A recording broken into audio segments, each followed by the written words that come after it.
Good evening, everyone. Very warm welcome to our monthly webinars hosted from Letchworth Dhamma Nikethanaya Buddhist Academy.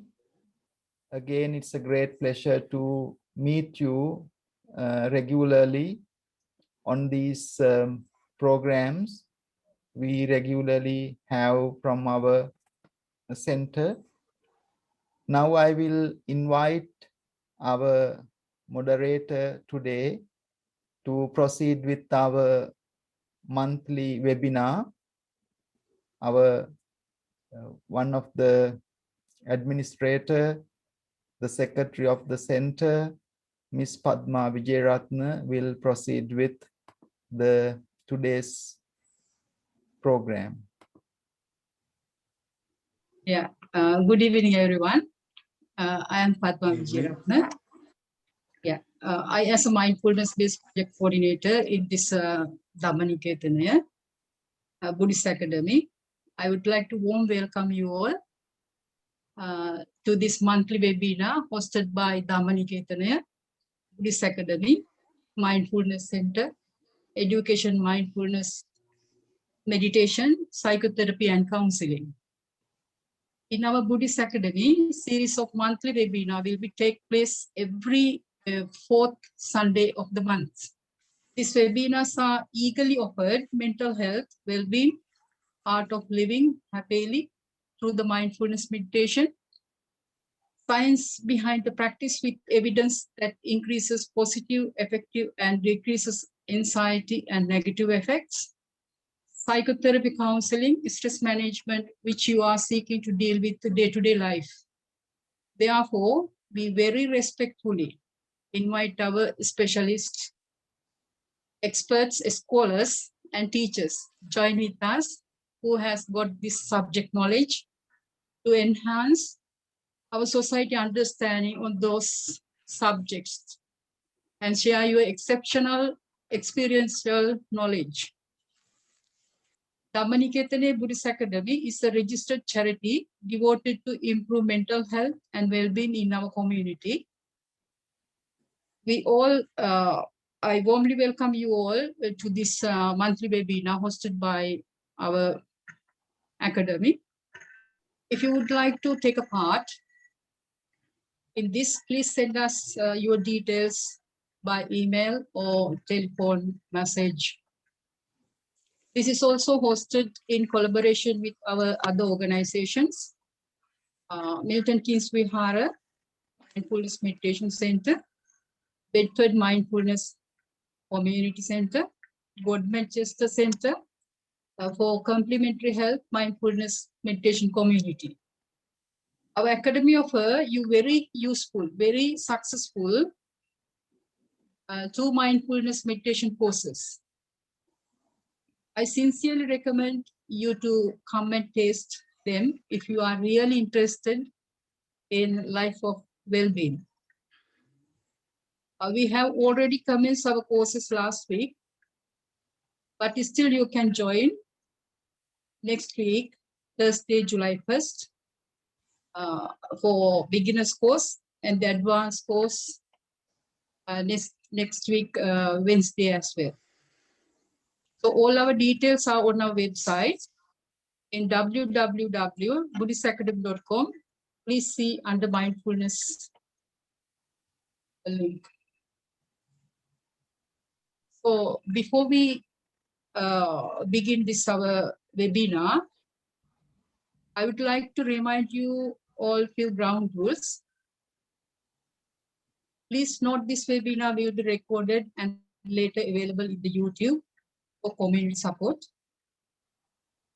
Our organizers request you to keep the videos on if you feel comfortable to do so. And please keep the mics always muted unless you wish to say something. You can unmute the mics and keep the videos on to ask the questions during the question and answer time. Please use question and answer time to ask any questions. Also, please use the chat box to post your questions. Please avoid any disturbances during our sessions for a speaker to deliver sessions well. I'm quite sure you all will enjoy this session. Now, I would like to introduce our guest speaker today and warm welcome. He is Professor Kamal Witharana. The topic is finding true happiness within you, positive psychotherapy and mindful meditation. On behalf of Bante Akurala Samhita and Letchworth Dhamma Nikethanaya Buddhist Academy, Mindfulness Meditation Center, and Milton, Keynes, Bedford and Godmanchester Mindfulness Community Center, I am very grateful to Dr. Kamal Witharana for accepting our invitation for this evening to present the webinar. Professor Kamal Witharana is a born Buddhist in Sri Lanka with experience in teaching Buddhism at the government monastic school, while he was working as a medical doctor and regional director of health services, dealing with curative medicine, preventive medicine, as well as conductive health education programs across the country. He said he started to practice meditation in his childhood with influence of his father. Our speaker, Professor Kamal Witharana, although having spent almost his entire career in Sri Lanka as a doctor of medicine and a postgraduate doctor of public health, he has been working since 2008 in UK. He is a qualified clinical and public health lecturer too. In UK, his volunteer work includes conducting mindfulness meditation across England, conducting Dhamma schools in children, delivering talks and conducting Dhamma and meditation discussions across England for various Buddhist centers, and conducting speeches and engaging discussions for Saroti online group.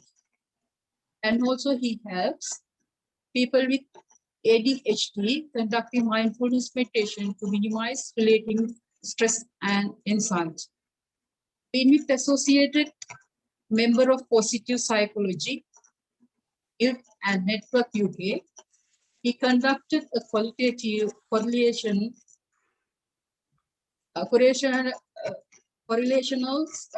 research to establish relationship between mindfulness practice and behavior and attitudes of health and social care staff towards their clients with challenging behavior, which showed evidence that regular mindfulness practice would make a real difference to reduce anxiety and stress of staff while providing care to clients with challenging issues. This is a subject in which we all always deeply interested. True happiness within us. Without further ado, I would like to invite very respectfully our guest speaker today to deliver his talk to enlighten us on finding true happiness within you. Shall we give him a good applause and to welcome him, please? Over to you, Professor. Come on. Okay. Teruvan Saranai Bante, and thank you very much, Bante and Ms. Vijayaratna, for getting me involved on your Dhamma program, because Dhamma is the best dana and the gift someone could offer to someone. So today we're talking about finding true happiness. So I am sure this, though this be not told as such, it's been discussed by Bhante and Dr. Thora several times, how to find the happiness, though it's been not subjected as such. Okay, there's a message, just quickly see, and please let me know in case if you can't see the PowerPoint and if you can't hear me. Okay. So now, as you are aware, so every one of us, we got two basic wishes. So in our mind, so one is to be happy. And if we are happy, to be more happier. Otherwise, we're happy, but we don't know that we are happy. Or we are happy, we think we are just happy conventionally, but we're not happy absolutely. So then what are the two basic wishes in our mind? One is to be happy and to be free from suffering. So according to Buddha, yeah, so he said, either we like to be happy and same time we try to be free from suffering. This is like two sides of a coin. Okay, so the all living beings like to be happy and to be free from suffering. That's the first thing we need to learn. So then what is happiness in Buddhism? Because people may give different definitions to happiness. But the happiness I am talking about today in Pali is called sukha, which is used both as a noun, meaning happiness, ease, bliss, pleasure, and as an adjective, blissful or pleasant. Now just think about, are we happy? Or we want to be more happier, and then are we suffering, or then why we are suffering? So these are the questions come to our mind. So in our mind again, we have two states. So like I said, to be happy, it means what? So forms pleasing eyes. So we like to see nice objects, animate or inanimate, and we want our eyes to be happy. So we are trying to please our eyes. And sounds, so we like to hear pleasant sounds. So then we think we can be happy. We like to see pleasant pictures, objects, pleasant forms. So then we think we can be happy. And then like to smell nice smells. So we think we can be happy. And then taste, we always likes to be having a nice taste. So then we think we are happy. And then tactile sensations and thoughts and ideas. So all these six senses, so we like to be happy. So we think if we can please with pleasant feelings, we are happy. So then why we not happy? So what is the other end of the coin? So we have suffering. So then what we mean by suffering? There are three types of suffering according to Buddha from his first discourse called Dhamma Chakkappavattana Sutta, or Wheel of Dhamma. We call dukkha, suffering due to physical pain and mental distress. So it means when something is there, so when it's been destroyed, when we miss that, so we are suffering. So we are no more happy. So then what is viparinama dukkha? So it means suffering caused by fact that everything including happy and pleasant experience are not stable. I'll give you an example. So we would like to watch a nice movie. So after 2 hours or 3 hours, it's finished. So even we don't want to stand up from the theater. Or if you watch a teledrama, you don't want to stand up where you're sitting, because we don't want to breach that happiness. So that is called viparinama dukkha. So it means though we are happy, we're not suffering, we are happy, but that won't last long. So then again, we are not happy anymore. So then why these things happening? Due to sankhara dukkha. It means suffering due to the constant change of the form, feeling, sensation, our thoughts, and then our mental formation, those things, those five aggregates. Yeah, so due to 5 aggregates, so we are still suffering. So it means you can see now, so in one end, we want us to be happy, and the other end, we are suffering. Because though we have something to be happy, but it won't last long. So then why you think, why this is happening? Now, let's see what we mean by in our daily life, what we mean by happy. Now, forget about just the what Buddha said. So examples. Now, we continuously seeking happiness moment by moment.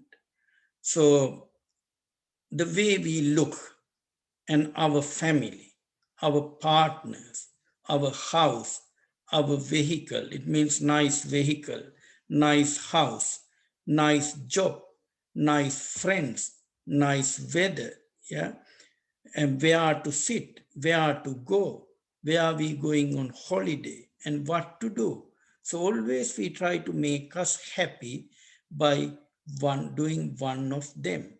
So even when we want to turn to right or to left or north or west or south, we want to find a right or happy zone, or which side I am going to turn to, where I can be happy.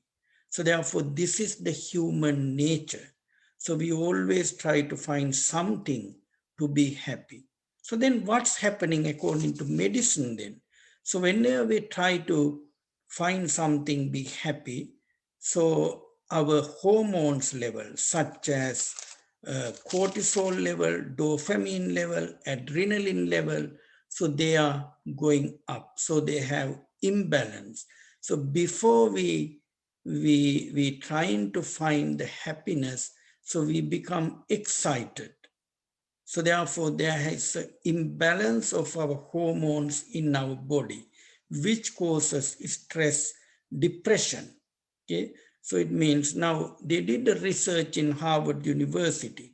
They used some animals and they wanted to offer some food to animals. But whenever they heard that they're going to have food, even before they see the food, so their dopamine level went up because they search happiness. So therefore, more you search happiness, more we seek happiness, we become less happier, because whatever we are having now to be happy, we're not happy because we are seeking further happiness. So then our dopamine level and things going down, they're dropping. So therefore, continuous up and down. So imbalance of our bodily hormones cause more suffering. Okay, now let's see. Think about, does wealth really bring happiness? So if wealth really bring us happiness, when we are very rich, we can be happy, because then we don't want to seek anything else to be happy. And does education bring happiness? So we want to do GCSE O levels, A levels, then we want to go to university, then we want to become a doctor, then we want to become a consultant, then we want to become professor, or if it's a school teacher, we want to become a senior teacher, head teacher, principal, educational director. So there is no end. So we think if we get this one, I am happy. However, due to viparinama dukkha, no one can be happy with whatever the conditions we have or circumstances we are on. So does marrying someone whom you are passionately attached to bring happiness? So we think before marriage, I am not happy, I am less happy. So then we marry and then we think we happy. Then we think till we get children, we not happy. Then we get couple of children. Then we want them to be educated well. Then finally, due to any reason, we may split up. Then we think once I divorce, I can be happy. Then again it's changed. Then we looking for someone else to marry. So never ending. And does living single bring happiness? That also not. So therefore they all subject to viparinama dukkha. So it means suffering on changing happiness, because we've been happy. However, it won't stay that long. Okay. So on your question time, please do ask enough questions. So let's see what the types of happiness in Anguttara Nikaya Buddha said. The feeling of possessiveness in his happiness, says Ati Sukha. Possessiveness, maybe the buildings, nice houses, or nice vehicle, yeah, and then can be happy consuming his wealth in any manner he deems secure, entertaining his senses in any manner he wishes, or sharing with his friends, relatives, family, giving in charity, bhoga sukha. Okay, so there's another type of sukha. Then he can be happy thinking that he has earned his wealth honestly, anavajya sukha, and can be happy thinking that he is free from debts, anand sukha. Okay? So there are different definitions in different discourses in Buddhism. And now, have you found happiness at all or still seeking? If we ask this question from someone, so what they say, no, I am happy, but after a couple of days, he may say, no, I'm not happy. I want to be more happier. Okay, so it means we are still seeking happiness. So tomorrow our happiness rate may be 8 out of 9, but we want to get that 9 out of 10 or 10 out of 10. So even though we get 10 out of 10, still we not happy. So then what is the problem? Seeking not from the right source, because we trying, ladies and gentlemen, we try to seek happiness from external sources. So, but can we change the external sources? Now, if you are happy when the sun is shining, so very rare we can be happy in the UK, like a country in UK, because not that much sunshine. So it means but we can't change the sun, we can't change the weather, we can't change the climate. So therefore we're trying to change the external sources. Otherwise, we trying to change our job, okay? So it means we are not happy with our existing job. So why? Because we try to be happy referring to the external sources. So which is not possible, because I may get a job according to my qualifications and experience, but I cannot change that. So therefore people won't offer a job which I want. So I am trying to change that externally. So whenever I cannot change it, I become unhappy. Or otherwise, I want my partner to be the way I want her to be.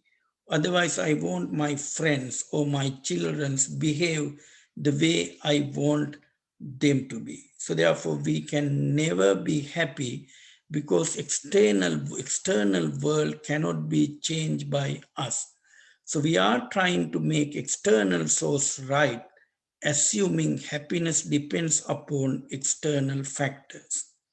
So we're going to see in a minute the mechanism of happiness and mechanism of unhappiness.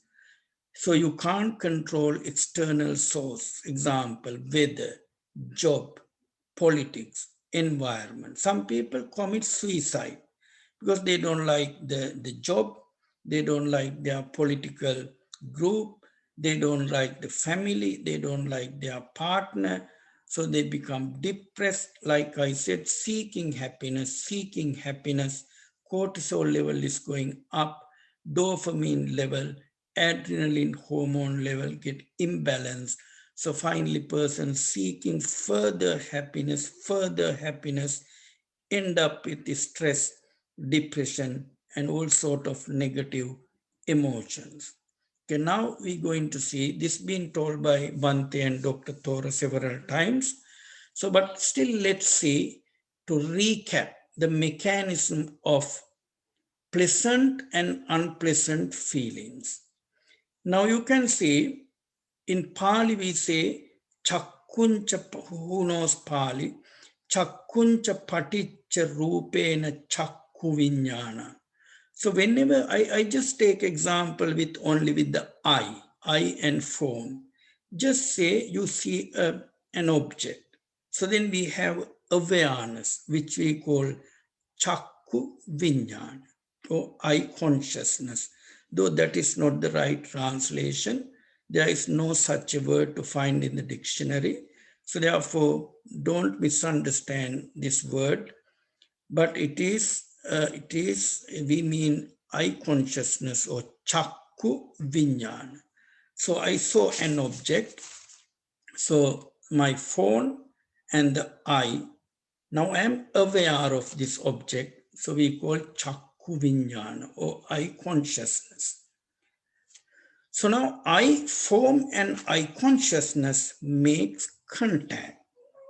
We call that chakkuncha paticca rupena chakku viññānam tinnang sangati passo, sparsha or contact. So then what's going to happen with this contact now? So I am going to have three types of feeling, one of them. So either I may have pleasant feeling, or I may have unpleasant feeling, or I may have neutral feeling. I mean, if you understand this concept metaphorically, you can experience this one, because Buddha's teaching is ehipassiko, come and see, come and practice, you will get it. Yeah. So Buddha said, if I have a gem in my hand, don't believe me. Yeah. So don't think that there is no gem. Don't think there is a gem. So let me open. You see it, take it out and feel it, and then you believe.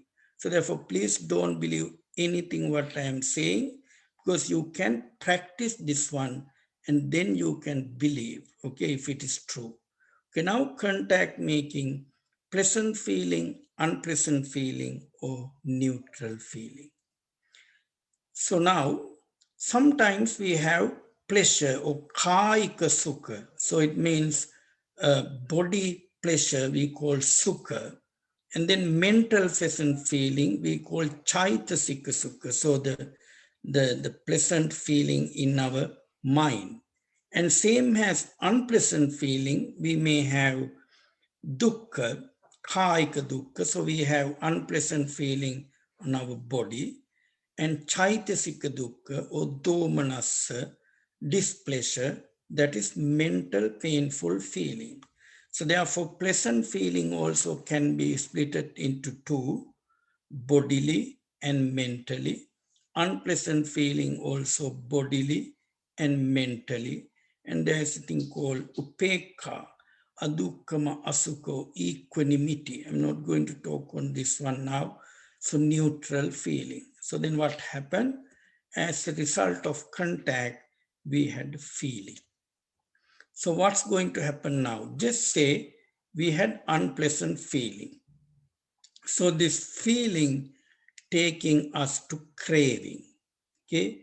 And craving taking us to be clinging, okay? So I'll show you now.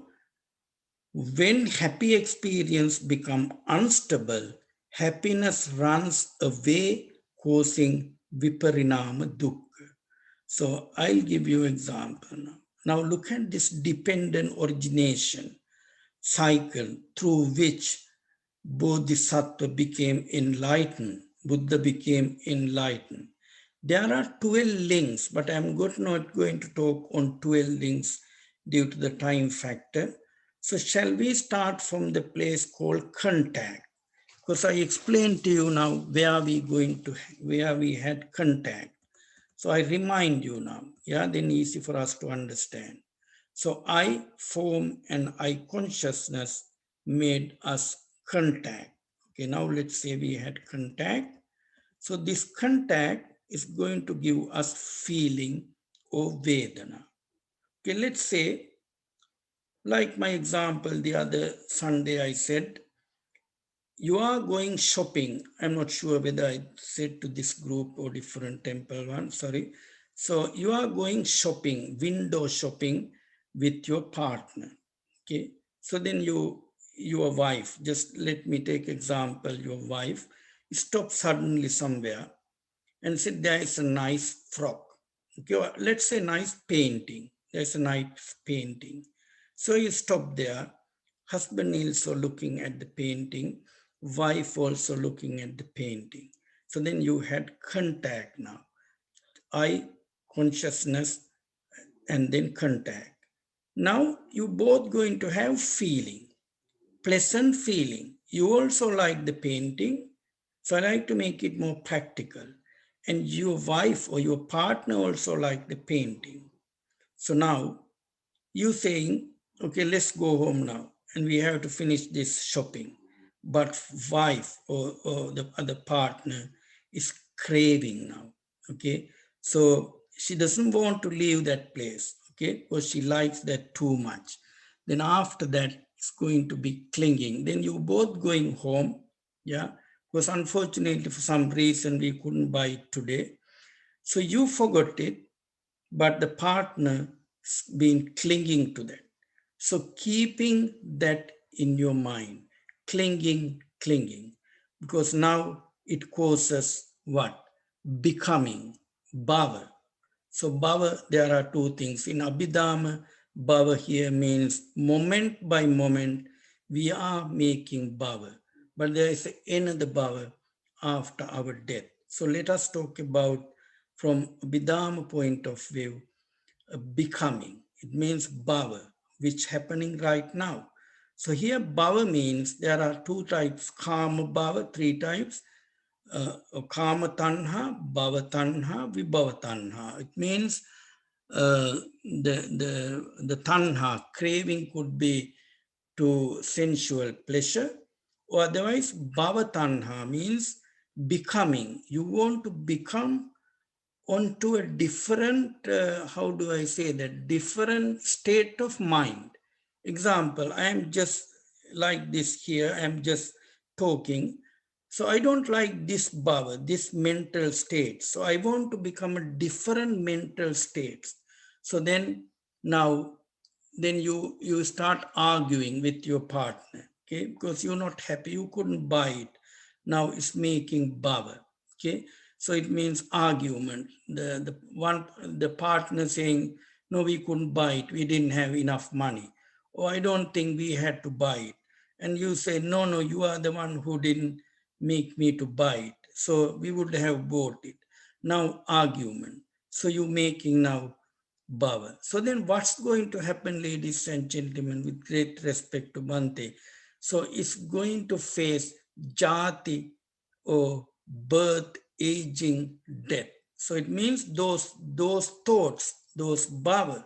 So it's having a birth and decaying and dying. Then Buddha said, when there is a birth, aging and death, jati, jara, marana, soka, parideva, dukkha, domanas. It means it's causing now stress, distress. So you could not associate it with the loud painting, or if it was the person with loud one.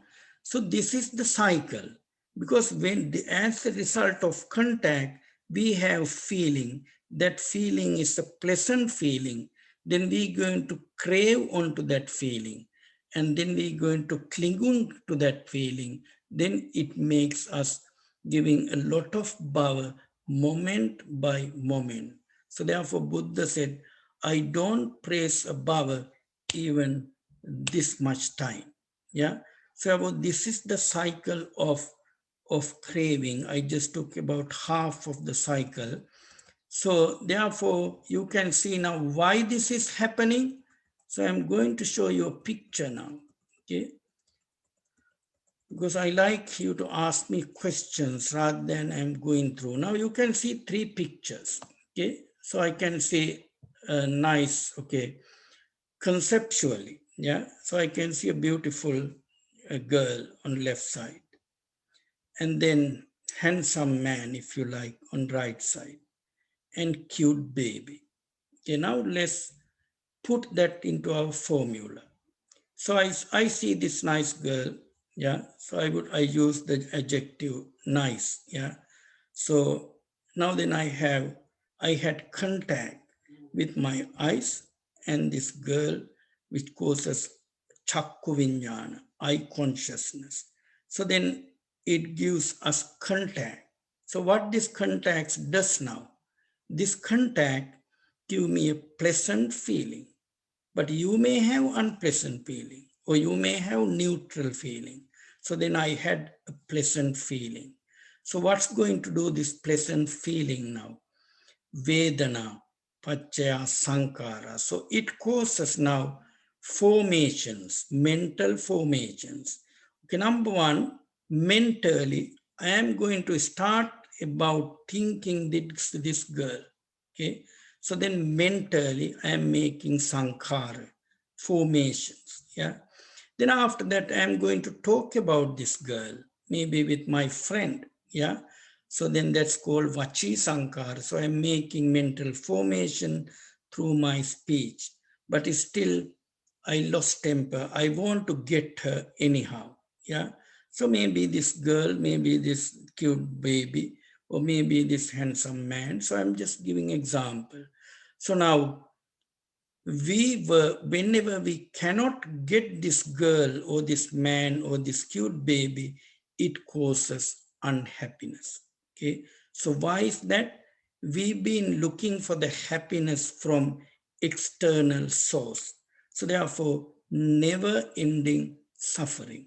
So then what we would have done, which you could use in your meditation, we need to use yoniso manasikara, or the right view, right intention, right thing. Yeah. So then I know I am having pleasant feeling as a result of nothing else, as a result of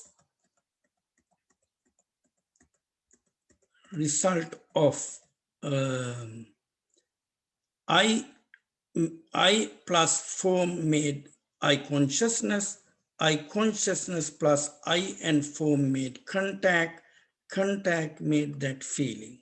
So therefore, if you can see, if you use the right intention, so why can't I see, I look at this girl indifferently? Okay, so why can't I look at this girl differently? Can't I say, okay, this is, see now, this is, it is just a color and shape. In my eyes get only the color and shape, but your perception is the one going to think about the girl and making mental formation. Because whenever you see any object, then this phone, so you see this object, so you see the color, brown color, square type, but that's been caught by Chakku Vijnana, eye consciousness, but your perception is the one giving karmic effect. Vedana, Sanya, Sankara, 5 aggregates.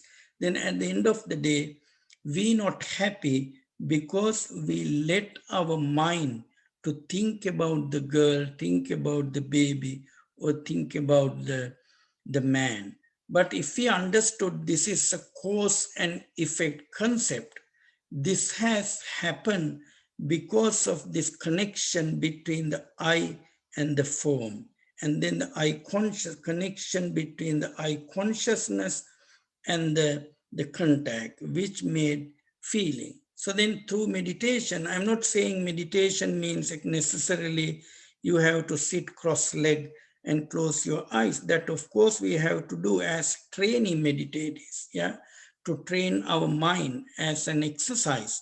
But if we can use this formula in our day-to-day practice, we are free from suffering and we are happy because we seek the happiness in our mind. The same thing with this baby. Yeah. So then you want the baby. We have no children, but these people got enough children. This baby is very cute. Yeah. So can't we have this baby? See, because you see the happiness from the baby. Now just say we all going to the beach. So some of us like the beach. We have pleasant feeling. Some of us don't like the beach. So unpleasant feeling. But if the beauty of the beach belongs to the beach, we all should have pleasant feeling. Or if the beauty of the beach belongs to our eyes, everyone should have pleasant feeling. So the problem is relationship with our mind. So our mind is the one decide. So whether you're going to have happy feeling or unhappy feeling. Okay. Right. So now,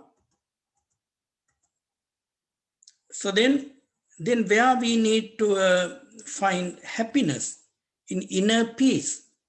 So if you can find happiness instead of externally in your inner peace, that is the true happiness. It will never go away because you are happy and happier because you are the one controlling your own thoughts, not the externally.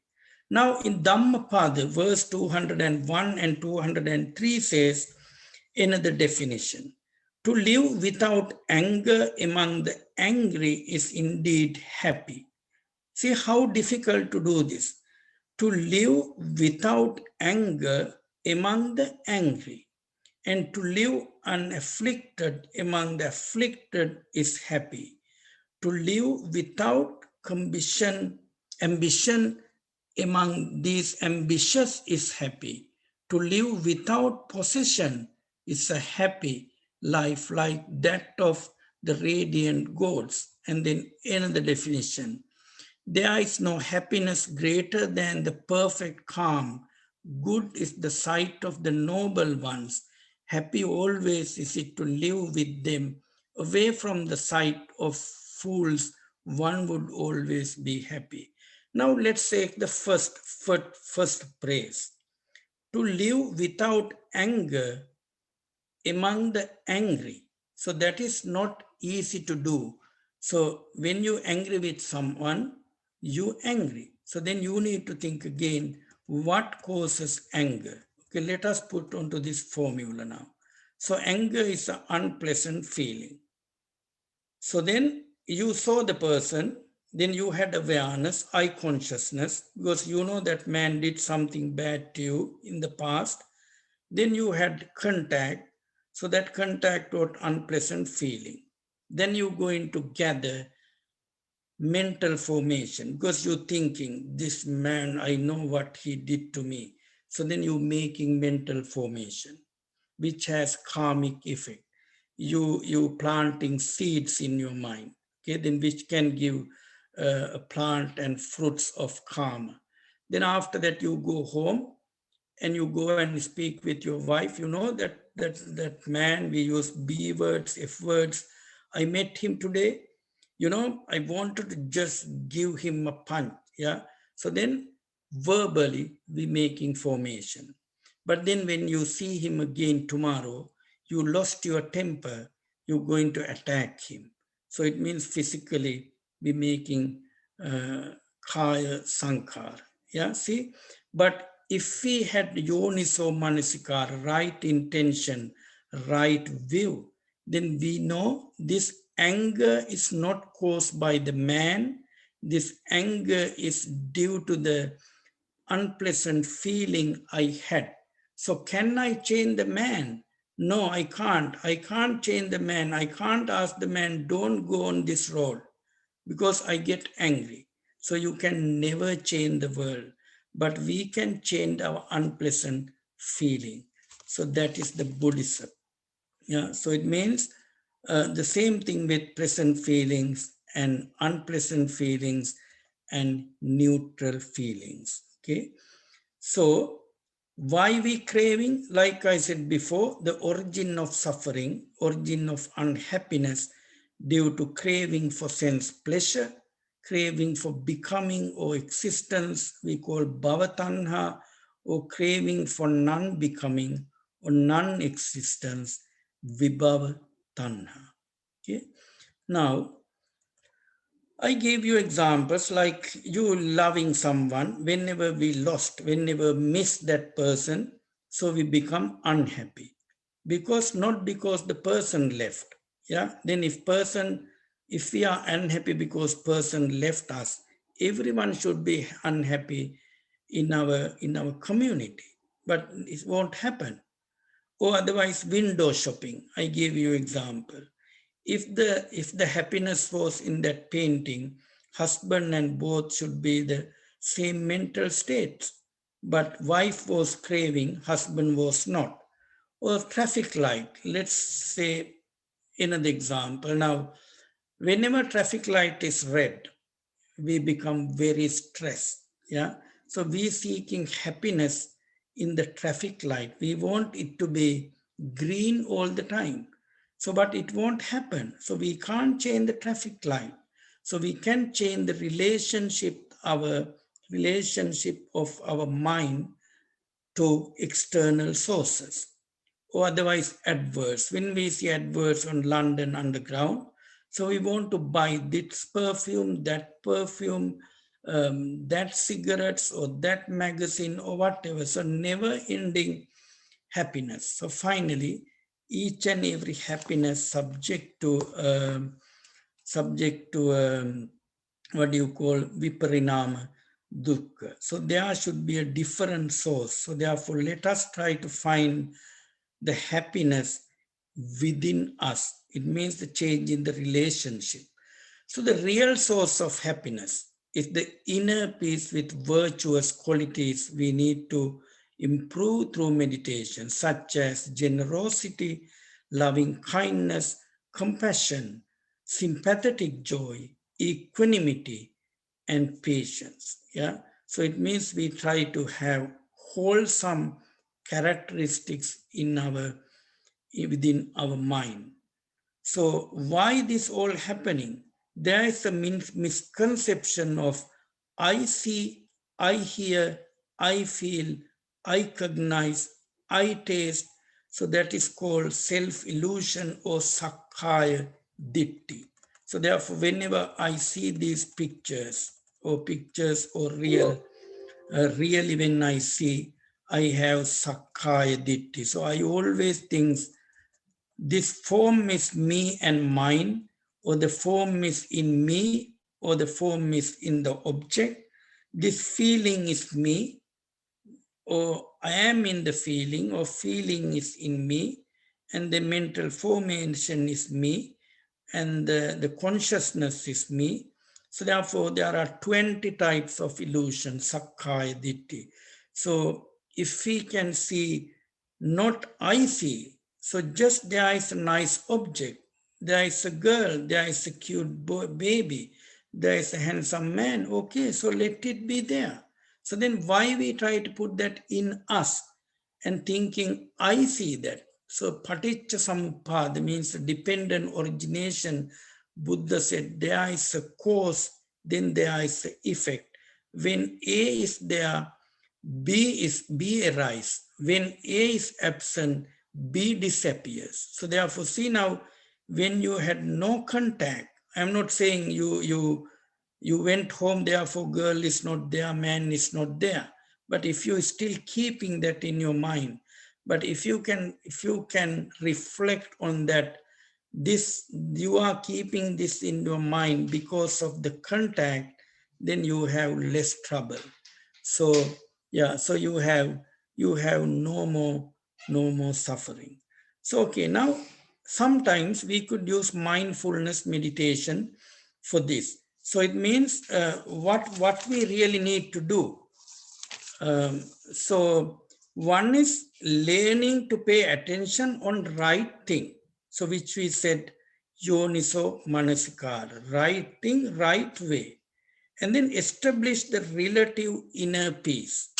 Then after that, we continuously aware onto our body, sensation, thoughts, and mental objects. So it means we are becoming mindful and living in here and now.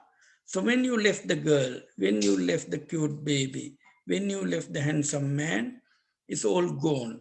So you need to bring your attention to the present moment, because you went home with your partner, painting is no more. So then why are we keeping that in our mind? So it means we are dwelling onto our past thoughts, or we are dwelling onto what's the discussion argument we had. So therefore, either we can use mindfulness meditation, or otherwise we can see the impurity of this girl and the handsome man or the baby. So if I can scan the body like this, okay, now this girl, white skin, yeah, okay, so she got blouse. So then if you go through the blouse, through the skin, if you can see that under the skin, what you got: muscles, fascia, ligaments, blood vessels, lungs. Who would like to see them? So you scan them, which we call asubhaya, or the impurity, reflection on impurity of an object. Then you're not going to have any pleasant feelings. So therefore, whenever you have a desire, lasting desire, either you can practice impurity meditation, or otherwise when you have anger, you can practice loving kindness meditation, or you can practice mindfulness meditation to bring your attention and your awareness to the present moment, and watch your body, watch your breath, watch your feelings. When you watch your feelings, you understand why this feeling is causing unhappiness. Yeah. So therefore, ladies and gentlemen, always try to find the happiness within you, not from external sources. So then there is a way to do that. So what's the solution? Freedom of liberation. Let me explain that as well. Okay. So it means, now there is a sutta called Asada Sutta. One should understand three things, Buddha said. It means attraction or enjoyment. Let's remember our example. You saw the painting. Then we have attraction or enjoyment, asad in Pali. So then if you understand the adinava, or the danger, evil consequence or danger, because whenever you're craving, whenever you're clinging, your blood pressure changing, your cortisol level changing, you have argument with your partner, yeah, so, or the employer. So these are the evil consequence or danger. And then what is the solution, ladies and gentlemen? Nissarana, freedom or liberation.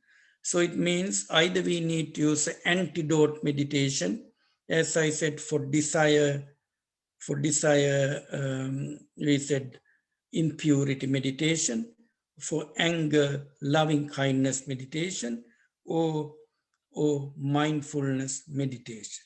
Okay, now there is a way in Buddhism, there are two types of meditation called serenity meditation and insight meditation.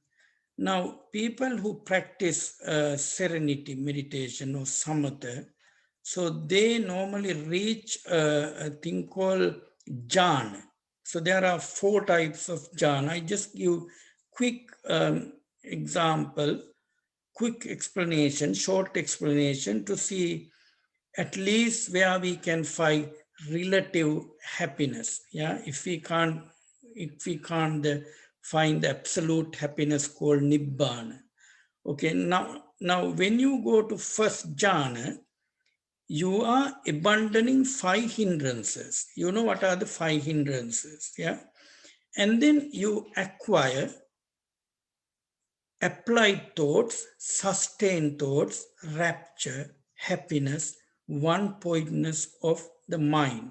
People who understand Pali, so we call vitakka, vichara, priti, sukha, ekagrata. This been explained by Dr. Thora, I could remember.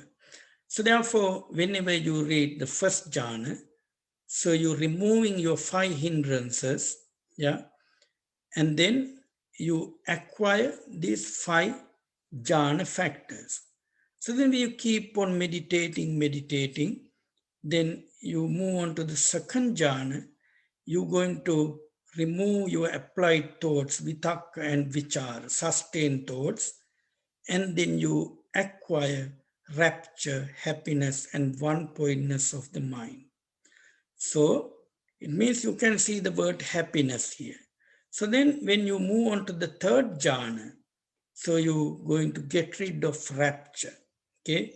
And happiness and one-pointedness of the mind is there. So then we keep on meditating, which I said I can't explain you unless you you see it within you through meditation, yeah? So then you can be happy as you never been happy forever. So this is the third jhana where you can find happiness.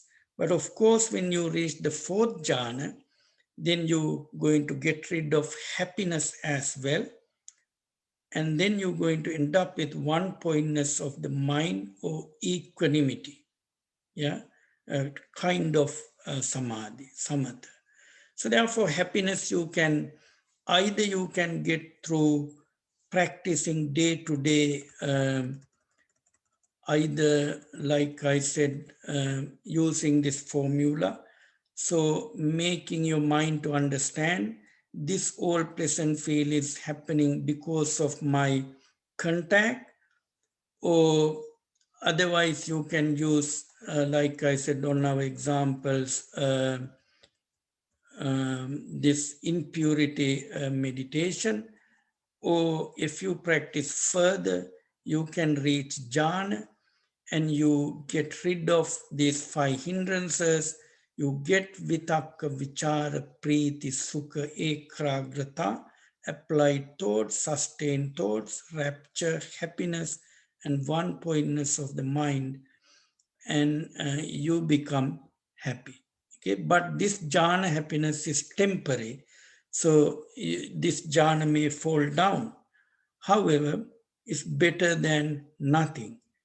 And the Nibbanam Paramang Sukhang, Buddha said Nirvana, enlightenment is the lasting happiness, absolute happiness, because it's not going to fall down at all.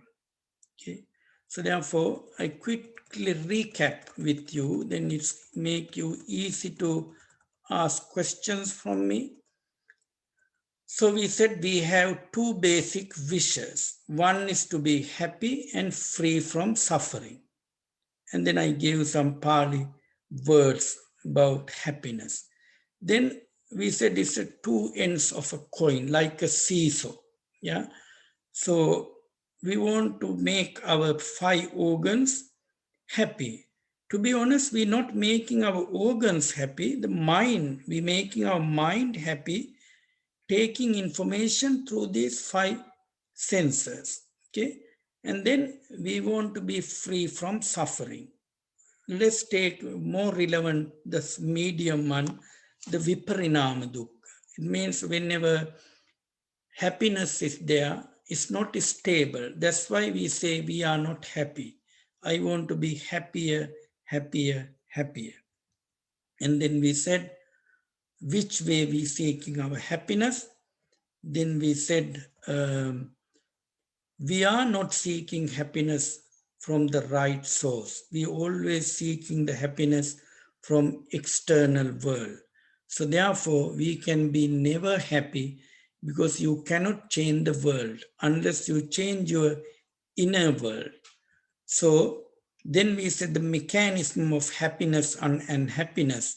Chakkuncha paticca rupena chakku viññānaṁ tinnan sangati passo passa paccaya vedana. It means I and form makes awareness, and I form and I consciousness make contact, and contact make feeling pleasant, unpleasant, and neutral.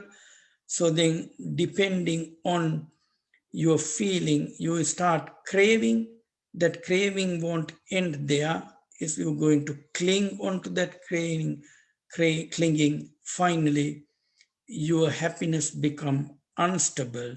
You seeking happiness further, putting down your cortisol level and adrenaline level, dopamine level imbalance. So therefore, if we can understand arising and cessation of suffering, with the arising of this, that arises, with the cessation of this, that ceases. So I mean, when you have a contact, it gives you feeling, feeling gives you craving, craving gives you clinging, clinging gives you becoming, becoming gives you all the 11 types of sufferings.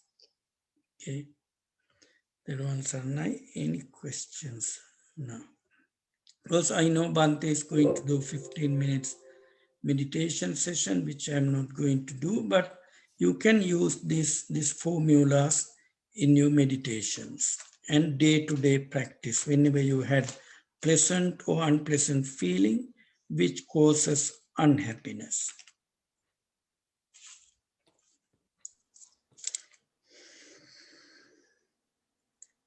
Thank you very much, Doctor. We have got a question on our chat box. Really? Okay, let me... Do you want me to read out or? Let me go on to that chat, right. When you meditate, unconscious overcomes conscious, according to my understanding. How can I live in the cruel world without a strong and aggressive conscious mind? Okay. Now, when you meditate, unconscious overcomes conscious. So you mean, I think here the sati. Sati means your mindfulness, because I don't know whether you mean the, like I said, we have wrong understanding of the viññāna to consciousness. Do you mean consciousness mean viññāna or mindfulness? Which one do you mean? I know, how can I live in the cruel world without a strong and aggressive conscious mind? If you please clarify more this question, do you mean when the world is aggressive, how can we be free from not engaging or not involving? So if I did understand the question right. So when the world is aggressive, when the people around aggressive, So we need to, as I said, we can't change the world because it's not going to happen at all, because you never change the world, but only we can change our inner world, the relationship of your thought referring to the external stimuli. So that's why I said we need to be mindful and try to change your inner world, as we cannot change the outer world. But here, if I understood correctly, unconscious overcomes conscious, according to my understanding. When you meditate, unconscious overcomes conscious. Do you mean we've been not mindful and we became mindful? That is true, yes. So when we were not mindful, but through meditation, we become more mindful rather than conscious. Because I don't know whether you're referring the word conscious to the vijnana or something else. Mm-hmm. Now, what I wanted to say is conscious means, for me, conscious mind that we talk, I listen to you, I try to understand you, and unconscious is something that that influences most of the time. Do you mean absent mind? Or? I don't know how to say, and we are always influenced by our unconscious mind, what we like, what we do, where we have our talents, what we want to listen. Today, I wanted to listen to your talk. I came here because I have this push from the unconscious mind. He's very good. He's so warm. I want to go there. Okay. And when I hear your meditation talk like this, you want me to accept my life passively the way it is. Why shouldn't I react aggressively? Because I want to have something what I want to have. The outside world is not giving that to me. Why do I have to make myself pleasant all the time by removing the outside world? I want to go for that. I want to have what I want to have. Yeah, that is true. The thing is, Miss Shelby, because you put your Sakkaya Ditthi in that. You think everything happening to me. See, we have a misconception of I see, I hear, I feel, I taste, I cognize. So if we can remove you from these feelings, from your consciousness, then there is no one to be bothered, no one to be harmed, because we put ourselves in feeling, in form, in consciousness, in mental formation. So if you can get rid of this feeling of, I or me, it's happening to me, or I do it, I did it, it always with me. So then you have less trouble. So the thing is, if we, what we going to get being aggressive, or otherwise when someone is aggressive, we also try to be aggressive. We're not going to give any positive stuff. But we should not accept our life as it is. We have to compete. We have to go further. Otherwise, we make ourselves happy with these type of ideas, and we let others to overcome us. They may show dominance to us. Yeah, the thing is, Ms. Shelby, now I am talking from Buddhist point of view, because what Buddha said. Because now, example, Buddha said about anger. Now, if you angry, it's like you holding hot coal tar in your hand. So it means I am trying to put this coal tar on someone else. But before he get burned, I am going to get burned because I am holding that in my hand. So therefore, but if we try to be more, how should I say, you may misunderstand me. Not cultural, not what other people do. If we can use the Buddhist way of life, so then of course you use metta, karuna, mudita. It means the loving kindness, compassion, sympathetic joy, equanimity. So therefore it's not that easy to practice.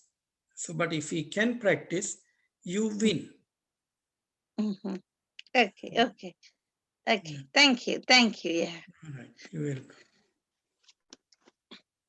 Any other, and then I would like Bhante and Dr. Thora, you also can add on to happiness, because it's such a nice topic. or you could ask questions from us, anybody.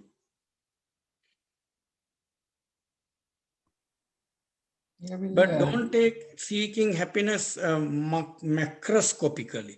Please take this microscopically, like my formula, which I shown you, which we need to apply day-to-day practice. Yeah. Yes. Can I just add something? Yes, please. Yeah. The initial words that you used at the beginning of the talk was the moment, moment of happiness. Yeah, moment by moment. Yeah. Moment by moment, because Yeah. for me personally, this is me, I experience moments and moments of happiness, but these little moments build up throughout your day, and I feel that actually drives you, that actually drives me forward, because I tell people around me how happy I am, because when you get up in the morning and when you go to bed, it's what's in your head, it's what you think. And I just wanted to say that you are right, where a person thinks of moment in time, when they're happy, that actually drives you. But then when you talk about these scientific method of endomorphins and things like that, where you said about, you used an example of anticipating food and you think about it and you get to a crescendo, but then nothing happens. But then if nothing happens, it's like something that you dream of, but everybody dreams of something. I mean, that brings happiness. And if it doesn't become a reality, it doesn't matter in that sense, because you are still dreaming about it, because there's another day for dreaming, for the happiness to come. Because if you don't look forward to something, you will lose your life. I mean, you lose your self-conscious, because what drives us as a human being is what's going to happen tomorrow, what's going to happen the following day. Yeah, you're right. I mean, in the society, in our life, if we have no hopes, there is no life. Yeah. So if we have no hopes, no life, because we always have hopes. But Buddha's view is different from that. Because that's why now, example, Bhante Samhita, his life is totally different from our life. I mean, he has less attachment, no one to look after, no family, no children, and no other commitments. So therefore, it is different if we compare a layman and a Buddhist monk. So therefore, we always have hopes. Now, if we Buddha compared that to a swan and peacock, like layman and a bhikkhu. So it means the layman's life is very heavy. So you can't fly because a lot of things. But bhikkhus, they can nicely fly away because no commitments. So therefore, either we have to become a monk, or otherwise we have to become a layman, living as a monk. I know there is a gentleman who does talks. I don't know how to call his gentleman or monk, but he's a monk. But he dressed like a gentleman, yeah, the trousers and shirt. But he knows Buddhism very well. I can't remember his name. English person. But he spent a monk's life. So, but he has no commitments. So he's not married. But the thing is, it's not that easy being a layman to follow Buddha's path up to a certain extent. But there are many things you can do, you can follow being a layman. What Buddha said, for example, I'll give you an example. There was a Buddha's cousin called Mahanama Sakya. So this Mahanama Sakya was, enjoying sensual pleasure each and every way. He was married, having children. He asked Buddha, sir, so please tell me, I'm very scared of my end of life because I don't know whether I'm going to go to hell because I'm just enjoying everything. So therefore, what should I do? But Buddha never told him, okay, Sakya, so go and meditate and you have to become enlightened. So Buddha said, okay, I understand, Mahanama. So what you should do, just follow 5 precepts. Yeah. So at least follow 5 precepts. Don't kill, don't hurt, don't take something not belongs to you, don't cause sexual misconduct, don't lie, don't harsh or slurring speech, and don't take alcohol. So at least that is enough. But only thing is you have to do that understanding that the morality, why I am not doing it, not as a rule. Morality in Buddhism are not rules. I am not killing animal because when I kill animal, or otherwise let's take drinking. If I drink alcohol, it's not good for my reputation. So people may note that I am drunk. Otherwise, I don't steal things because people may see it. That's not the Buddhist morality, not Buddhist seal. We need to understand there are 2 ends in our mind. So which is one is the attachment, or otherwise, let me explain it simply, pulling and pushing. So it means either we greed or either we angry. But Buddha said, come to Majjhima Pratipada. You come to the middle way. So don't push things, don't pull things. So be on the present moment in the middle way. And then you are going to be moment by moment on the present moment. You're not dwelling onto the past. You're not dwelling onto the future. So therefore, Mr. Roscoe, it's not that easy thing, but we need to try because something is better than nothing. I am not saying we can be like Bhante Samhita. It's impossible. Yeah. So therefore, up to some extent. But you know, King Bimbisara, he was a Sotapanna person. Yeah. And there was a man called he was a businessman, Anepindu Situtuma. Okay, so in Buddha's time. So, but he was also Sotapanna. He attained the first level of enlightenment.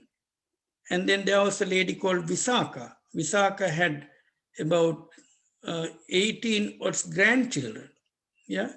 So, but still they were in lay life, they enjoying that. So, but they couldn't be Arahat at all because to become Arahat, you have to give up the lay life. So therefore we can try, but in 21st century, maybe it's not possible. You have to pay bills, yeah. So now, for example, I told my wife, so I want to ordain, but wife said, no, you don't have to, you can do it while you home. I said, no, I want to do it in 2 years' time. So I'm waiting for permission. So I think because we can't do that without permission, because Bhante knows. So therefore, there are many, obstructions. So therefore, still, if we going to think in un-Buddhist way, we never get onto the path. So at least we have to be on the path. There are things called Ashtapurusha Puggala. It means one is attained or one is on the path. So there are four levels of attainment. So either you attain or you one of the path. So let us try at least to be on the first path of the stream enterer. Thank you. You're welcome. Yeah. Any other questions I can't see on the chat box, or if you have, or Bhante and Dr. Thora, you could add anything kindly. Yeah, we'll wait. We'll give the opportunity for others to, if there is any other questions too, they can unmute and ask. Yeah, please. Or otherwise, your opinion. Because Buddhism is not something you must agree. Buddha said, never agree, never disagree, but compare it with your wisdom. Yeah. Buddha said, Dhamma and Vinaya. So morality and the Dhamma. You need to compare that. And if tally, you take it. Otherwise, don't take it.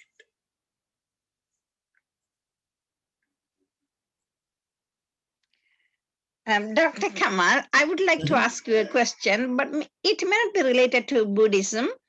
I was reading today about clearing the chakras when and the flow of energy is blocked. You can clear it through meditation.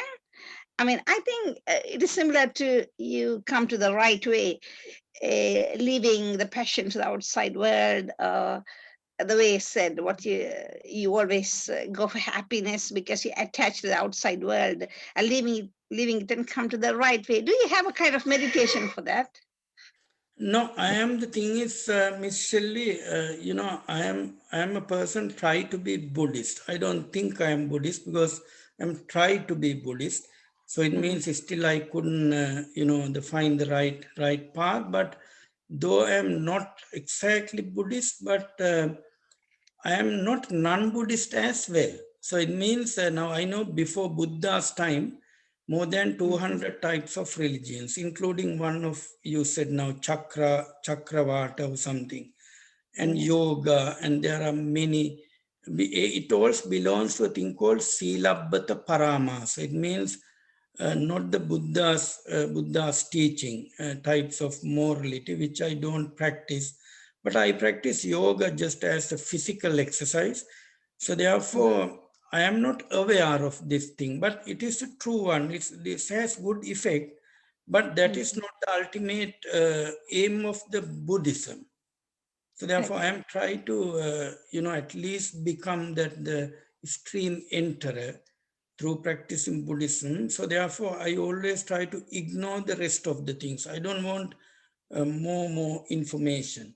So therefore, if we Buddhist, we try to practice Buddha's way, but we still need to respect other religions and other things, but no harm to practice. But only thing is you never can become Nirvana. You never. I guarantee, because except only it's been researched even by Harvard University and scientifically and neuroscience and neurology. So therefore, this is the only teaching. So you can change. Now see, now those days, scientists thought mind is in our brain. So still they're looking where the mind was. But mind is connected with our heart according to Buddha. There's a thing called Hardarupa in Abhidhamma. So therefore, still scientists looking for where the mind is. They thought it is in the brain. They thought it is in the blood.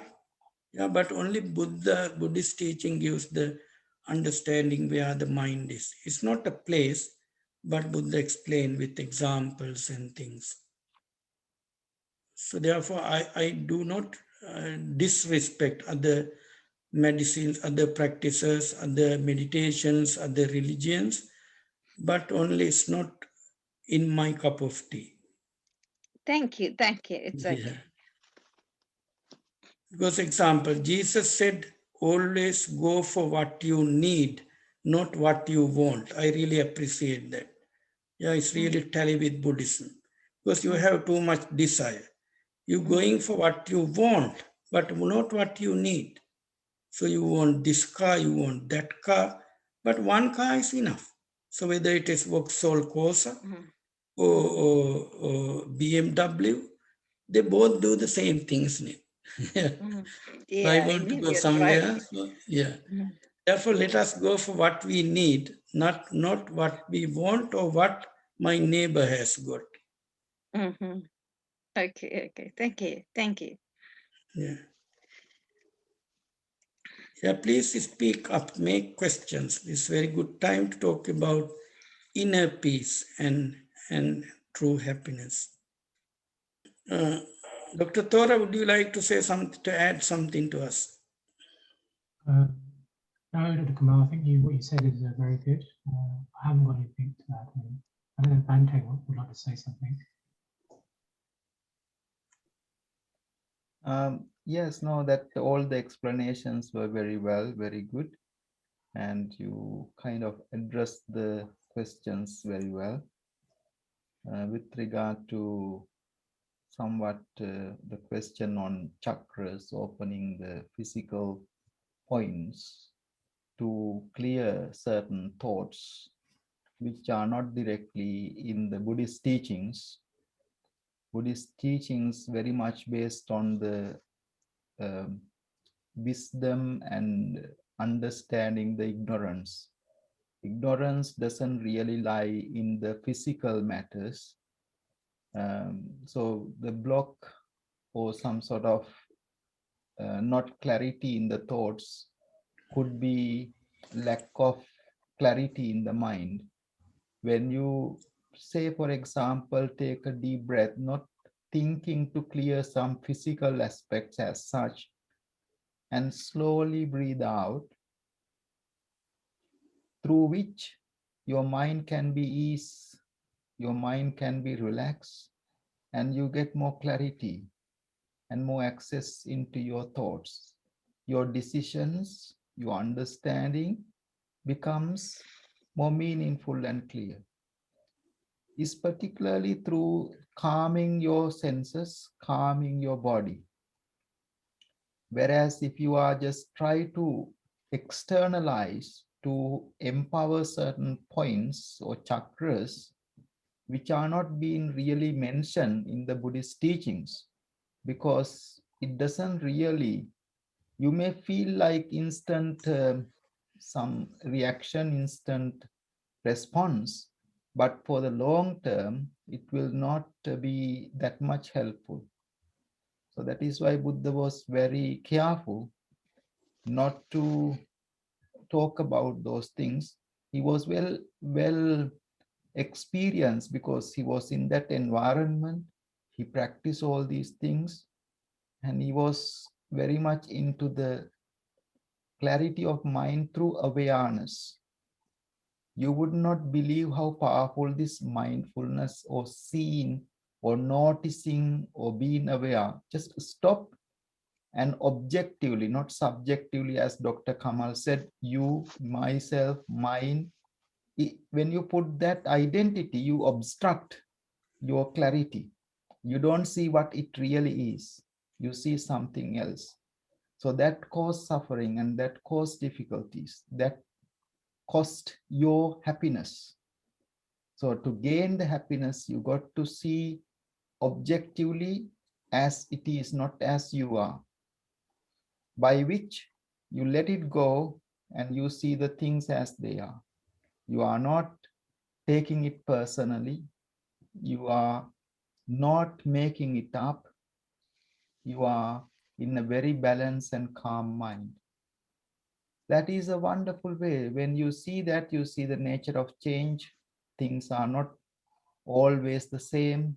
That is how it is. So it's not a problem. That makes you happy. Otherwise, whatever you want, whatever you try to achieve, what you try to get, it's like a carrot and the horse. Horse is running behind the carrot all the time. So Right. don't search it externally, whether even it is in your body, as you very much said. You don't have to be, someone else. You don't have to be pretend that you are all the makeups and all the things. Just be who you are. You are look beautiful as you are. You don't have to be pretend, but you got to be presentable. You got to be just make yourself presentable. That's true. But you don't have to spend a lot of money putting all the plastic surgeries and all these things to make yourself happy. You look fine. You look okay. Your outlook does not mean who you are. So your qualities, your values, your principles matters for your happiness. Not really your color of skin, not really your size of your body, not really the car or the house you live in. Your values and principles matters most for your happiness. Thank you. Thank you. Yeah, okay, I got a question now. Before I answer the question now about other meditations we were talking about. Now, Buddha's supposed to be first teacher called Alar Kalam, but he was unsuccessful teacher for Buddha. So whenever once Buddha said, whenever Alar Kalama went to one type of very higher jhana, 500 carts moving by him. He been totally covered with dust, but he didn't know anything. So that is one example. The second example, one day in the Tripitaka says, one day when Buddha was meditating in his apartment, the Ananda Thero came and asked some questions. Buddha never answered. Buddha was quiet. Then following morning, Buddha said, I was in jhana, so I didn't know that you came to my room and you asked me questions. So when we go to that Alara Kalama, but Alara Kalama never could attain enlightenment.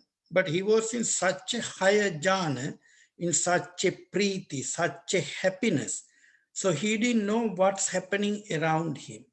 So therefore, Buddhist meditation is not something temporarily suspend our thoughts or temporarily relax our mind. It is something ongoing process to be happy forever. Okay, then question. So I'm reading it because it's been sent to everyone. I am 36 now, trying to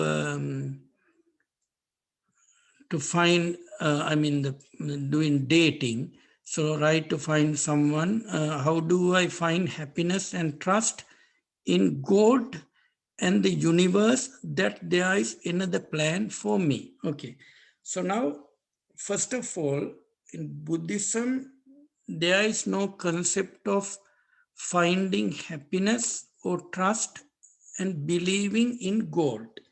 But Buddha never denied God. Okay, so Buddha in Buddha Sutras say there were gods, there are gods, there will be God. But in Buddhism, Buddha said, Dhammo have rakkati dhammachari. It means whoever practice correctly Buddhism, you are safe and you are happy. So therefore, I can't answer the question that in Buddhism, we don't believe something, we trust in God to change our life. But you can trust in God, you can pray. So it may be helpful. Again, that is not Buddhism. So Buddhism is something we need to practice and get the result.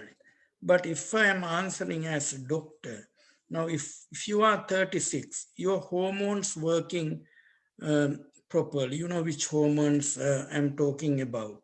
So therefore, if you try to suppress these hormones and you're doing meditation, you're not dating, and then you try to suppress your thought, you become depressed, you become frustrated, you become anxious, you become a mentally unhealthy person. So like Buddha said to Mahanama Sakya being not told by Buddha, you have to stop being with your wife and you should not enjoy sensual pleasure.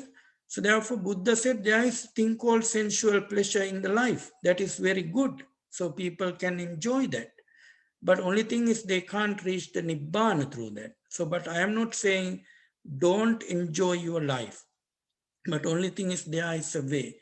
So what I can answer to your question, number one, I'm talking from Buddhist perspective, okay? So otherwise my answer would have been different from other perspective, but Buddha's perspective, so we can't pray, we can't ask something from God or even from Buddha. Buddha said, I am only can show you the path. You are the one who need to go on the path. So therefore, don't ask me anything which I cannot give to you. So what I can teach you, if you follow it, you will get it, or you will not get it if you don't follow it correctly.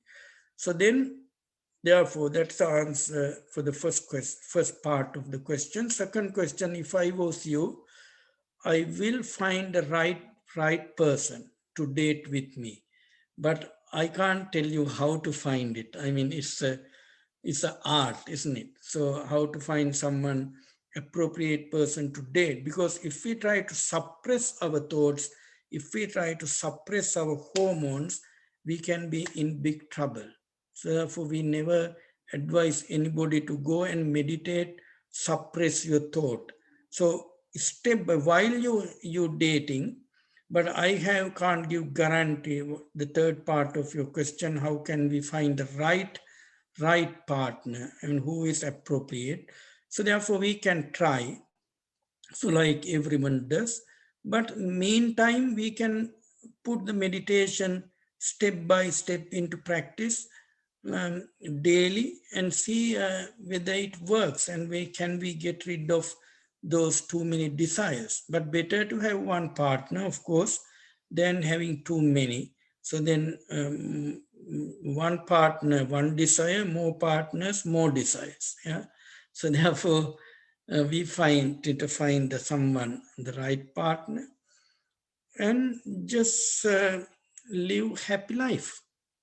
So it's not the ultimate happiness, absolute happiness, but conventional happiness, because that's the young life. So therefore, I wouldn't advise you don't need to date. You have to get rid of all the men and just meditate, which is not the answer. So because if you have this desire, that desire is there.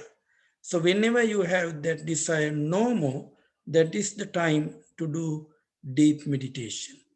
Otherwise, you have to go step by step. And there should be a reason. Example, there was a lady called Pali. Pali was a prostitute. But this prostitute became Arahat. But there was a reason. Yeah. And there was a lady called Patachara, who lost her whole family. But there was a reason for her to be Arahat. But she was enjoying her life very well. But she didn't have any need to become Arahat. But whenever she lost her family, when she lost her husband, that became a reason for her to see the absolute happiness. So therefore, if we are having a nice family life, I don't think we have to just go on forth, yeah, unless you want to get rid of this samsara. If you made that decision, no, I want to get rid of this samsara, so I don't want any man, any woman, so any children, that's difference. Otherwise, please enjoy your life, but without causing any unwholesome stuff, unwholesome deeds. Therefore, Buddhism is not pessimistic. Buddhism is not optimistic. It's realistic. Yeah. So therefore, you see the things as they really are. Buddha never said you have to change this, you have to change that. Any other questions or any thoughts, any disagreement? Because Bhante is going to do meditation after that, so still you have time to ask if you have any questions or share your experience. But only thing is, I can give you one advice, but what Buddha said now, when you have too many thoughts about the desires, so if you can see in mindfulness meditation, okay, that thought appears, that thought disappears. So if appears, it disappears, that is anicca, impermanent. So if we can't control that, that is anatta, it means non-self.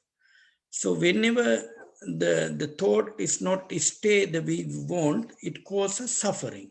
So these are the three fundamental characteristics of the nature Buddhism based on. So mean anicca, dukkha, anatta. It means impermanent, non-self, and causes suffering. If you can see in the mind, okay, desire came, that disappears. But before it disappears, don't try to dwell onto that. Because what we do is when there is a desire, we try to make what do you call perceptions, sanya, nimiti, sanya, yeah, the perception. When too many perceptions, we're going to dwell onto that. So therefore, let it appear and let it disappear, which we practice through meditation. So whenever Upatissa Paribrajaka, who became the Buddha's chief disciple, Sariputra, when he was non-Buddhist, he was seeking true happiness because he just watched a drama called Giragga Samajja and he was not happy with the drama. He thought, I need to go with my friend Kolita and find the true happiness. So whenever he was walking on the road, he met Arahat called Assaji. So then he said, the way you look and the way you walk make me very happy. So therefore, please tell me who your teacher is. You know what he said? He didn't just talk about this Tripitaka or whatever. He said, my teacher. He said, Ye Dhamma hetu pabhava tesang hetu tatagato aha tesanchayo nirodho evang vadi mahasamano. He said, my teacher is the one who told us when there is a cause, there is an effect. And he said further, when the cause is not there, effect is not there. See, like my formula I explained you before, when there is a contact, only feeling. When there is no contact, no feeling. So he became Sotapanna by listening to the first two lines of those 4 lines. And then he went to his friend and told the 4 lines. He became Sotapanna too, Kolita. So they are the one who became chief disciples called Sariputra and Moggallana. So therefore, Buddhism is to see appearing and disappearing of dhammas. If you see the appearing and disappearing concept in your mind through meditation, you're never going to push it. No, you're never going to pull it towards you. You become on Majjhima Pratipada. That is the Buddhism. Hetu Phala, it means cause and effect concept. Thank you. I think Bhante is going to start meditation. If you have no more questions. Yes, please feel free to ask those who have not spoken. You will get an opportunity if you want to contribute something or say something. We would like to hear from you. Perhaps yeah, at least to improve our Bhante sessions. Then we can improve from your feedback. So what do you think?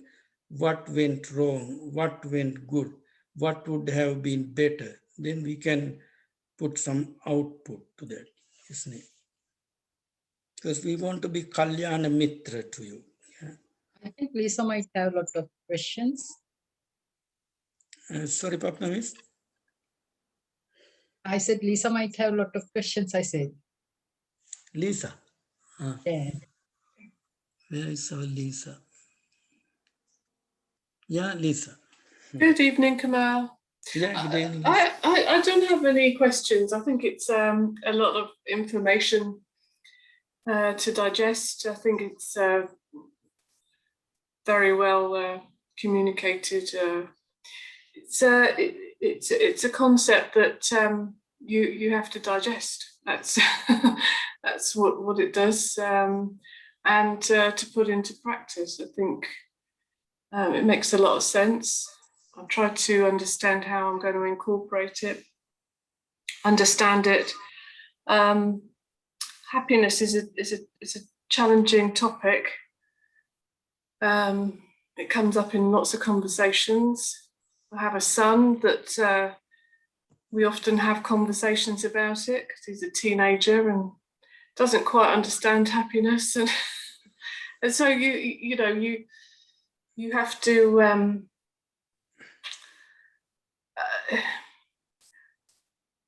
you have to remove, like you said, a lot of the desires and the wants in life to move forward with the practice. And I that takes time to do, but it makes sense, and that's what you're trying to ultimately achieve through practice and meditation.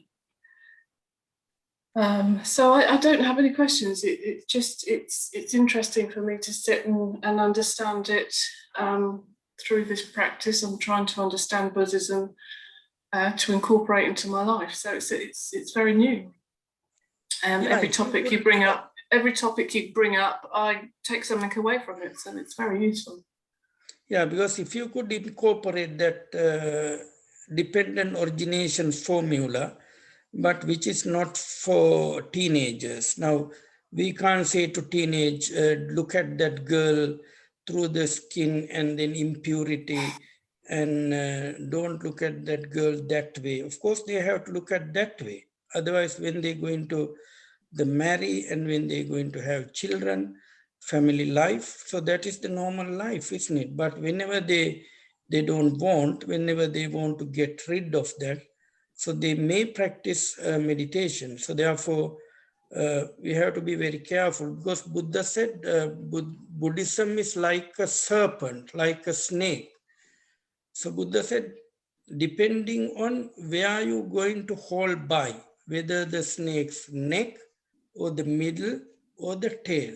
You know what's going to happen if you hold a snake by the tail? Definitely going to bite. Yeah. So Buddhism also like that. Buddha said it is a dangerous teaching. It depends on how you take it and where you're going to catch it. Because that's why, you know, some people doing wrong meditation became continuous headache, continuous stress, because they have no proper guides, like Bhante Samhita does it properly, appropriately. So not straight away to say, okay, come on, I want you to get rid of stress from tomorrow. So I'll give you a certificate like some countries do. So you got first jhana, you got second jhana. So you ready to go now. So therefore, we have to take it very carefully. But to be honest, Lisa, this is for, because whenever I do meditation for children, it's totally different where I do. So therefore, if we can use this formula in our daily life, yeah. So whenever you understand why we had this pleasant feeling, because of contact, I form an eye conscious, not because of the object outside.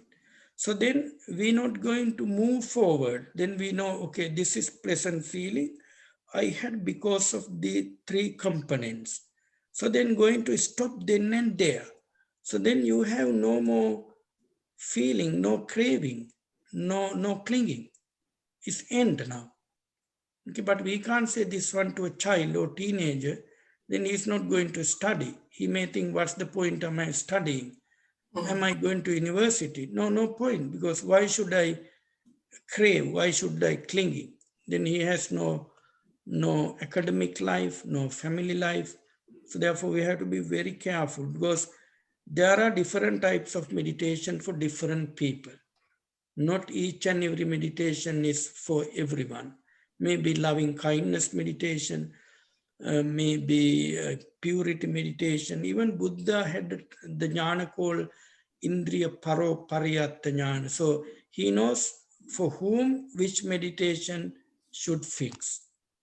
So, but we don't have that. So therefore, we have to be very careful when we teach children to meditate. Yeah, so they can totally get upset. But this I have listened to one of your podcasts, because you've done a couple with children, so I have listened to those as well. So. Okay, yeah, good. So therefore, yeah.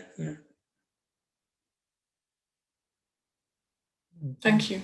Thank you very much, everyone. Our time is quite up.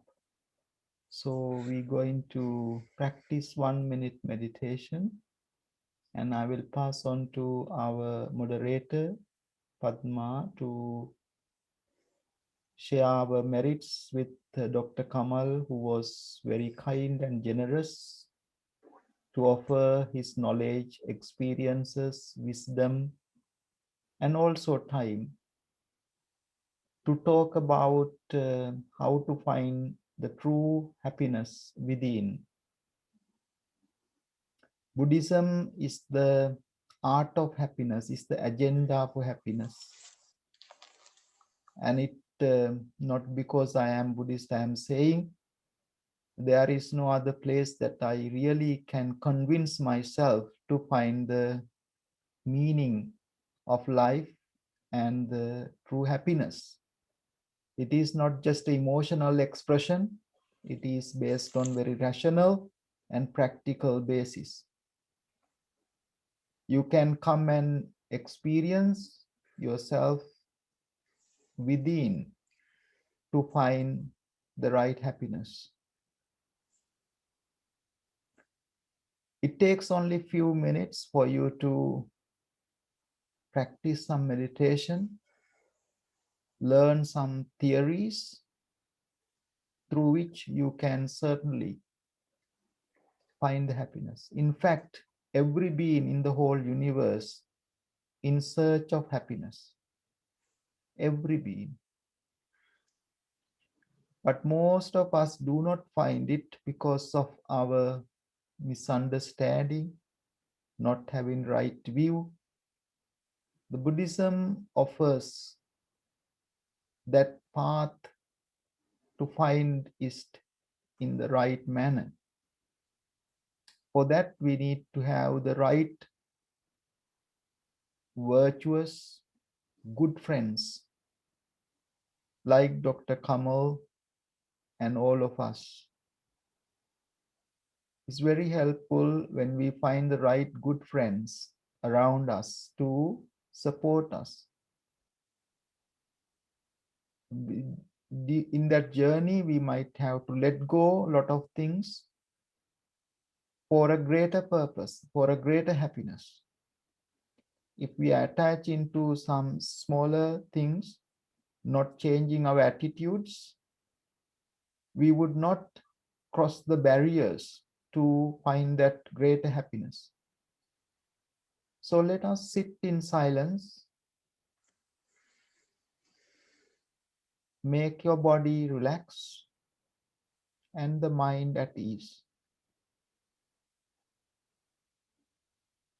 You are not dwelling in the past, dwelling in the future. You just let it be in the present moment. It's like a heavy luggage that we've been carrying throughout our life. Putting aside, you may instantly feel so happy. If you are still not, which means you are still in the past, still in the future, carrying that luggage. I'm sure if you just try, you can see at least a glimpse of it. Just let it go and be in the present. With that happiness, bringing a gentle smile onto our face. Breathe comfortably in. Breathe out, letting go all your attachments, burdens, even some negative thoughts, maybe frustration, stress, anger. Breathe in loving kindness, contentment, easily satisfied, unburdened with duties. Breathe out all the things that makes you hinders, blocks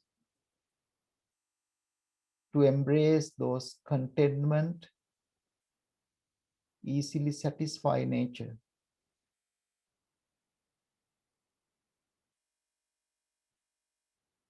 Present is the bliss. Now is the awakening. Breathe in that awakening present. Breathe out that luggage we are carrying day in, day out. if that is a moment that you can experience happiness, you can really expand this. It's a simple mental process just to make you available here and now. Put aside all what you've been holding on to. You would not lose anything. Instead, you will get more out of it. Breathe slowly in. Breathe slowly out. Silently recite in the mind, may I be well. May I be happy.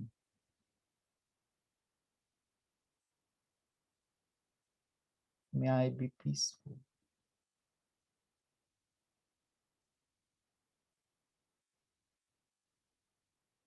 May I have the courage and the strength to find this true happiness, wisdom within. As I am, may all in the whole universe find this true happiness and courage and wisdom. May they be well. May they all be happy. May they all be peaceful. Again and again, let us share our gratitude, heartfelt gratitude with our Dr. Kamal Witharana today for his noble, wholesome contributions, which is the highest dana.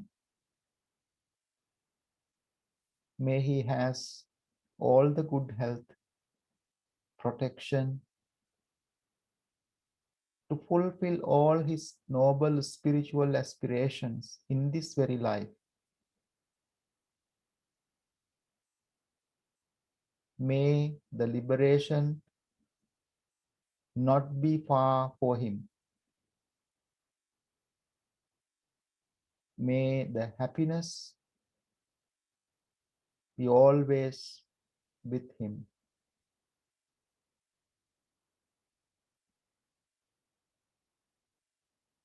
Bringing our palms jointly together close to our heart as a form of sharing our gratitude, slightly open your eyes and share our thoughts and blessings to each other by saying 3 times, Sadhu, Sadhu, Sadhu.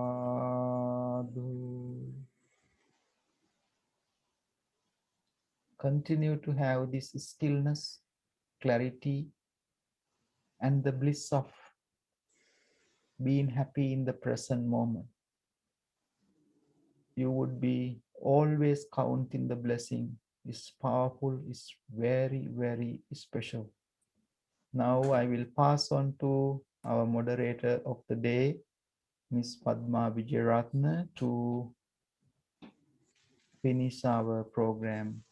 Thank you very much, Dr. Kamal. Thank you all.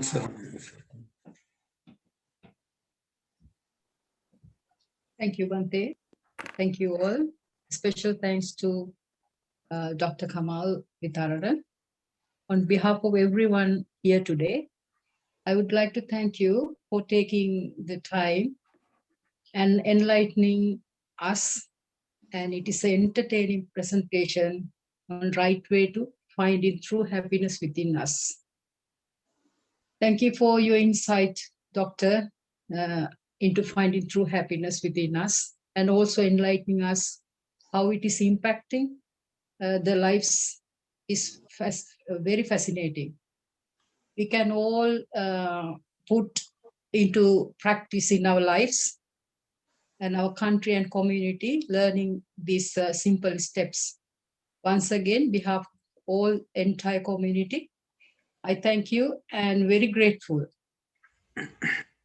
We are expecting many more interesting talks from you in the future. And also I would like to take this opportunity to thank you all our audience.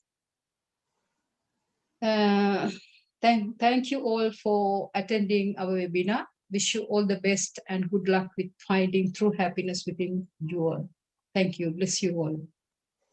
Thank you. And may you all be, including Bante, Samita, attain Nibbana in the same life and be happier and happier, finding absolute happiness. Thank you. Theruvan Saranai.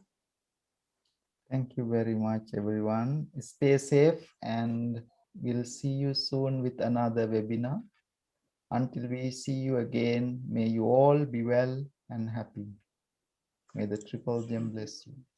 Thank you.